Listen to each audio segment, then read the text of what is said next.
20 मई की रात को 2:45 इस्लामाबाद के इंतहाई अहम मकाम जिन्ना एवेन्यू डी चौक पर एक कार सेव गजा कैंप में घुस गई, जिसके बायस सेव गजा के कारकुन रोमान साजिद और रावलपिंडी के शहरी शेख इमरान हलाक, जबकि 4 अफराद जख्मी हो गए। मैं यहाँ सेव गजा के कैंप डी चौक में खड़ा हूँ। यहाँ हमारे ऊपर हमला हो गया है, एक कारकुन शहीद हो गया है, 2-3 कारकुन जख्मी है और हमारे ऊपर जहाँ पे मैं बैठा था वहीं पे गाड़ी चढ़ाई दी इसने। तलबा और सियासी समाजी कारकुनान की जानिब से सेव गजा के नाम से पुरअमन एहतजाजी कैंप तकरीबन 2 हफ्तों से कायम है, जिसकी क़यादत हुमेरा तैयबा कर रही हैं। कैंप इंतजामिया का इल्ज़ाम है कि ये सब प्लानिंग के तहत किया गया। बहुत बड़ी बड़ी हमने मीडिया वॉल्स लगाई हुई थी, कोन्स लगी हुई थी। किसी भी इंसान को ये नहीं कि उसको पता नहीं चल रहा कि ये रास्ता बंद है और वो एकदम से गाड़ी लेकर आ जाए। ये हम यहाँ 7 दिन से बैठे हुए थे। एक मर्तबा भी ऐसा नहीं हुआ कि डी चौक पर स्ट्रीट लाइट्स ऑफ हो जाएं। इससे 15 मिनट पहले स्ट्रीट लाइट्स ऑफ हो जाती हैं और उसके बाद वो जिस तरह से वो ड्राइवर गाड़ी अंदर आई है, उसका जो ड्राइविंग का इंतहाई प्रोफेशनल स्टाइल था, वो बता रहा था कि ये एक्सीडेंटल नहीं है। और पुलिस साथ खड़ी थी और पुलिस की गाड़ी स्टार्ट थी, लेकिन उन्होंने उसको हाथ भी नहीं लगाया। ये टोटल 1 से 1.5 मिनट के बीच में सब कुछ हुआ है। 1.5 मिनट समझने के 1.5 मिनट में मैंने अभी तक 8 दिन से मैं रोज रात को यहीं पे मौजूद होता हूँ। मैंने आज तक नहीं देखा कि 8 दिन में रोज रात को, चाहे वो फजर का टाइम हो, 1.5 मिनट के बीच में एटलीस्ट एक गाड़ी, एक बाइक, एक पैदल चलने वाला मुसाफिर वो लाजमी जरूर होता है। मैं कैसे मान लूं कि उस टाइम पीरियड में 1.5 मिनट के पीरियड में ना इस पे बंदा, कोई बंदा, ना बंदे की जात, ना कोई गाड़ी की जात, ना इस जगह पे ना इस जगह पे कोई बंदा ही नहीं था और सब कह रहे हम सो रहे थे। How is this possible?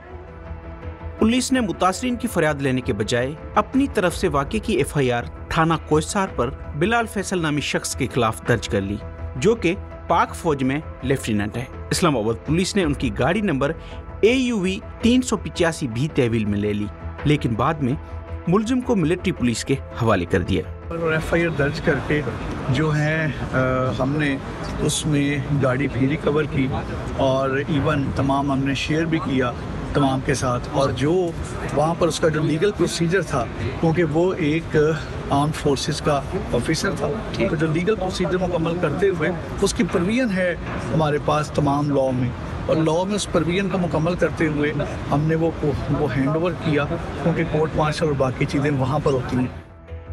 एक रिपोर्ट के मुताबिक पुलिस ने उस बात की तस्दीक की है कि मुलजिम के वालिद ब्रिगेडियर हैं। दूसरी जानिब महकमा एक्साइज इस्लामाबाद की वेबसाइट पर वो गाड़ी डायरेक्टरेट जनरल ISI के नाम से रजिस्टर है। रिपोर्ट के मुताबिक पुलिस ने ये भी कहा कि ब्रिगेडियर ने अपने बेटे को छुड़ाने के लिए पुलिस पर असरअंदाज होने की कोशिश की, लेकिन मिलिट्री पुलिस और पाक फौज ने थाने जाकर मुलजिम को अपने तहवील में ले लिया। दूसरी जानिब मुलजिम के वालिद ने अपने ओहदे से इस्तीफा दे दिया है। वाज़ेह रहे कि पुलिस ने FIR में मुलजिम का शनाख्ती कार्ड नंबर नहीं दिया, ना ही उनकी वल्दियत जाहिर की है। अब उसकी एक FIR तो दर्ज हो गई है और FIR बड़ी अजीबोगरीब है और इस FIR में जो मुलजिम है उसकी वल्दियत का पता नहीं चल रहा। तो इस पर भी हुकूमत को चाहिए कि इस मामले को ज़रा सीरियसली ले और पता करें कि ये बंदा कौन था और कहाँ से आया था, क्योंकि ये बड़ा सीरियस मामला है और इस्लामाबाद पुलिस का जो रवैया उसने बहुत से सवालात को जन्म दिया है। ताहम मुतासरीन अब भी इंतजामिया पर अदम तावन का इल्ज़ाम लगा रहे हैं। उनका कहना है कि उन्होंने पुलिस को दरख्वास्त भी दी, लेकिन पुलिस उनकी FIR नहीं दर्ज कर रही। मिलिट्री का कोई फर्द किसी सिविलियन को नुकसान पहुंचाता है तो उसको मिलिट्री कोर्ट में जाने का कोई उसका राइट नहीं है कि वो उसको वहाँ पर ट्रायल करे। उसका ट्रायल सिविल कोर्ट में ही होना चाहिए, उसको पुलिस की ही तहवील में होना चाहिए। तो हम इससे बिल्कुल भी मुतमईन नहीं है जो कुछ इंतजामिया और पुलिस कर रही है। नेग्लिजेंस का सिर्फ केस नहीं है, वो आपको पता है कि एक यानी कि क्या कहते हैं, इंटेंशनल जिसने भी किया है, अगर वो साजिश नहीं भी है लेकिन इंटेंशन तो उसमें है, तो अगर आप इसे इतना हल्का केस बनाते हैं कि जो फ़ौरन ही वो निकल जाता है या उसके ऊपर वो सज़ा नहीं होती जो कि बनती है, 2 खून हो गए, 3 लोग ज़ख्मी हो गए जो एक क्रिटिकल है, तो हम ऐसे किसी भी उसके यानी नहीं होने देंगे, ऐसे ट्रायल या ऐसे दफ़ा के कायल नहीं है। हमारा मुतालबा ये है कि हमारा बयान लिया जाए, हम जिस तरह रिपोर्ट करना चाह रहे हैं, हम जिस तरह पिटीशन देना चाह रहे हैं उसको एज इट इज़ लिया जाए, हमें CCTV फुटेज दिया जाए, मुलजिम के वल्दियत को FIR में दर्ज किया जाए और उसको मिलिट्री कोर्ट से थाने में मुंतकिल किया जाए। दूसरी जानब फलस्तीन के हक में एहतजाज अब भी जारी है। इतवार को भी इस्लामाबाद में रोड पर मासूम बच्चों के कपड़े रखकर एहतजाज किया गया। एहतजाज में मासूम बच्चे और खवातीन भी बड़ी तादाद में शरीक हुए। ये एक इंसानी ज़मीर को झकझोरने का और दर्द को बेदार करने का एक तरीका है। इधर छोटे छोटे मासूम बच्चों के कपड़े रखकर हम यहाँ उनके साथ ताज़ियत कर रहे हैं। 15,000 बच्चे शहीद हो चुके हैं। यहाँ कम अज़ कम हमने कॉल दी थी, कम अज़ कम यहाँ पर 15,000 जोड़े और 15,000 लोग यहाँ पर होने चाहिए थे जो एक एक अपने घर से जोड़ा लेकर आते, तो उसका हक अदा होता कि इस्लामाबाद की कैपिटल ने ताज़ियत का हक अदा किया। डी चौक वाक़े के बाद सोशल मीडिया पर हुकूमत के खिलाफ सख्त तनकीद की जा रही है, जबकि मसला फ़लस्तीन पर हुकूमत की खामोशी और फ़लस्तीन के हक में एहतजाज को रोकने वाले अमल को भी तनकीद का निशाना बनाया जा रहा है। ये कोई पहला वाक़या नहीं।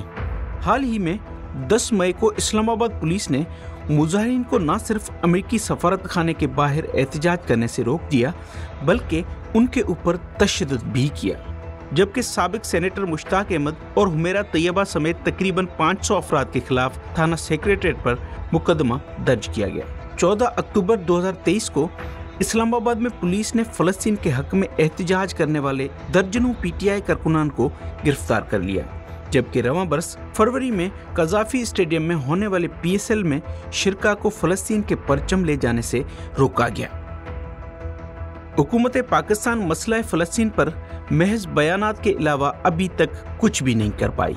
इससे साफ जाहिर हो जाता है कि मसला फ़लस्तीन पर हुकूमत की पॉलिसी क्या है। The UN General Assembly has thus provided another opportunity to the UN Security Council to lift its objection on Palestine's admission to the United Nations and restore the credibility of the assurances that have been given in support of the two-state solution. 26 मई को वज़ीर-ए-आज़म शहबाज शरीफ ने अपने एक tweet में Norway की जानिब से फ़लस्तीन को एक रियासत के तौर पर तस्लीम करने वाले अमल को सराहते हुए मशरिक़ वस्ता में अमन के लिए 2 रियासती हल की बात की। मुजाहिरीन 2 रियासती हल की मुखालफत करते हैं। गुज़िश्ता रोज़ सेव गज़ा ने पार्लियामेंट हाउस की जानिब मार्च किया। उस दौरान पुलिस ने रुकावटें खड़ी करके उन्हें आगे बढ़ने नहीं दिया। मुजाहिरीन ने मुतालबा किया कि हुकूमत पाकिस्तान फ़लस्तीन में जंगबंदी के लिए ठोस इक़दामात उठाए। हमारे हुक्मरान ऐसे वक्त में भी कहते हैं 2 रियासती हल। भाई वहाँ लोग मर रहे हैं। इसराइल 80 साल से दहशतगर्दी कर रहा है। फ़लस्तीन फ़लस्तीनियों का है। इकबाल ने कहा था, कायद ने कहा था, पाकिस्तान की 77 साल की पॉलिसी है। वज़ीर-ए-आज़म ने कहाँ से ये लिया कि 2 रियासती हल? ये उनकी ज़ाती एजेंडा हो सकता है और ये काबिल मज़म्मत है। हमारा सिर्फ एक ही मुतालिबा है, हुकूमत पाकिस्तान कॉन्स्टिट्यूशन के आर्टिकल 40 के तहत इंटरवीन करें और गज़ा को बचाने के लिए, रफ़ा ऑपरेशन रुकवाने के लिए नज़र आने वाले वाज़ेह 2 ठोक फैसलाकुन इक़दामात उठाए। पाकिस्तान तुर्की को साथ मिलाए, मलेशिया को साथ मिलाए, दूसरे ममालिक को साथ मिलाए, OIC के प्लेटफॉर्म से कंसेंसस क्रिएट करें और मिलिटरीली इंटरवीन करें। इसराइल उस वक्त तक जंगबंदी नहीं रोकेगा जब तक कोई रियासत उसके मुकाबले में खड़ी नहीं होती। ये तो शफाफ तहकीकात के बाद ही पता चलेगा कि डी चौक वाक़या एक हादसा था या फिर साजिश, लेकिन मुतासिरीन के उठाए गए सवालात बहरहाल जवाब तलब हैं। एक मुनसफाना ट्रायल के लिए ज़रूरी है कि मुतासिरीन के खदशात को ख़त्म करके उनको भी अपना मौक़िफ़ रखने का मौका दिया जाए।